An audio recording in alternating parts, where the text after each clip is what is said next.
بسم اللہ الرحمن الرحیم۔ السلام علیکم ورحمۃ اللہ وبرکاتہ۔ وہ ایک یتیم بچہ تھا، اس کے چچا نے اس کی پرورش کی تھی۔ جب وہ بچہ جوان ہوا تو چچا نے اونٹ، بکریاں، غلام دے کر اس کی حیثیت مستحکم کر دی تھی۔ اس نے اسلام کے متعلق کچھ سنا تو دل میں توحید کا شوق پیدا ہوا، لیکن چچا سے اس قدر ڈرتا تھا کہ اظہار اسلام نہ کر سکا۔ جب نبی کریم صلی اللہ علیہ وآلہ وسلم فتح مکہ سے واپس گئے تو اس نے چچا سے کہا، مجھے برسوں انتظار کرتے گزر گئے کہ کب آپ کے دل میں اسلام کی تحریک پیدا ہوتی ہے اور آپ کب مسلمان ہوتے ہیں، لیکن آپ کا حال وہی پہلے کا سا چلا آ رہا ہے۔ میں اپنی عمر پر زیادہ اعتماد نہیں کر سکتا، مجھے اجازت دیجیے کہ میں مسلمان ہو جاؤں۔ چچا نے جواب دیا، دیکھ، اگر تو محمد صلی اللہ علیہ وآلہ وسلم کا دین قبول کرنا چاہتا ہے تو میں سب کچھ تجھ سے چھین لوں گا، تیرے بدن پر چادر اور تہبند تک باقی نہ رہنے دوں گا۔ اس نے جواب دیا، چچا جان، میں مسلمان ضرور ہوں گا اور محمد صلی اللہ علیہ وآلہ وسلم کی اتباع قبول کروں گا۔ شرک اور بت پرستی سے بیزار ہو چکا ہوں، اب آپ کا جو منشا ہے کریں، اور جو کچھ میرے قبضے میں مال و زر وغیرہ ہے سب کچھ سنبھال لیجئے۔ میں جانتا ہوں کہ ان چیزوں کو آخر ایک روز یہی دنیا میں چھوڑ جانا ہے، اس لیے میں ان کے لیے سچے دین کو ترک نہیں کر سکتا۔ اس نے یہ کہہ کر ان کو دیے کپڑے بھی لوٹا دیے اور ایک پھٹی پرانی چادر اوڑھ لی۔ پھر اپنی ماں کی خدمت میں حاضر ہوا اور کہا کہ میں مومن اور موحد ہو گیا ہوں، محمد صلی اللہ علیہ وآلہ وسلم کی خدمت میں جانا چاہتا ہوں۔ ستر پوشی کے لیے کپڑے کی ضرورت ہے، مہربانی کر کے کچھ دے دیجئے۔ ماں نے ایک کمبل دے دیا۔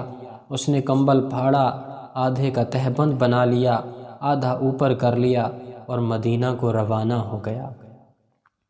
ناظرین گرامی، صبح مسجد نبی صلی اللہ علیہ وآلہ وسلم میں پہنچ گیا اور مسجد سے ٹیک لگا کر انتظار میں بیٹھ گیا۔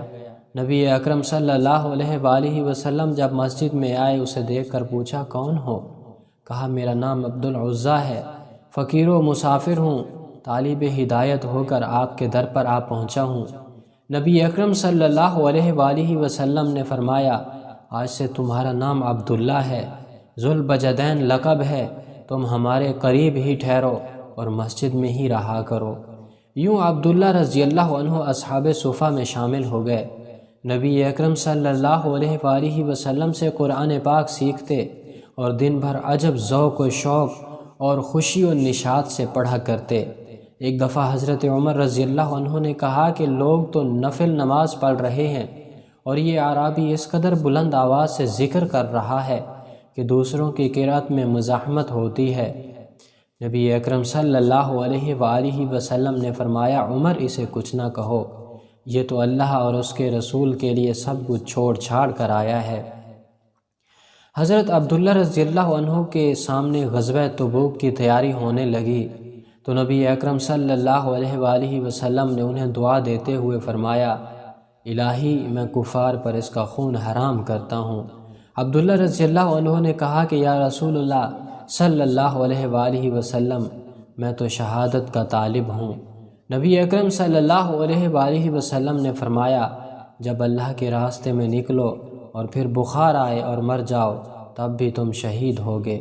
تبوک پہنچ کر یہی ہوا کہ بخار چڑھا اور انتقال کر گئے۔ بلال بن حارث مزنی رضی اللہ عنہ کا بیان ہے کہ میں نے عبداللہ رضی اللہ عنہ کے دفن کی کیفیت دیکھی۔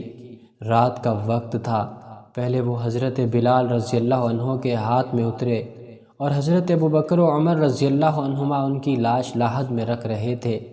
نبی اکرم صلی اللہ علیہ وآلہ وسلم بھی ان کی قبر میں اترے اور حضرت ابوبکر و عمر رضی اللہ عنہما سے فرما رہے تھے، اپنے بھائی کو میرے قریب کرو۔ نبی اکرم صلی اللہ علیہ وآلہ وسلم نے قبر میں اینٹیں بھی اپنے ہاتھ سے رکھیں اور پھر دعا فرمائی، اے اللہ، میں ان سے راضی ہوا، تو بھی ان سے راضی ہو جا۔ حضرت ابن مسعود رضی اللہ تعالیٰ عنہ فرماتے ہیں، کاش اس قبر میں دفن کیا جاتا۔ سبحان اللہ۔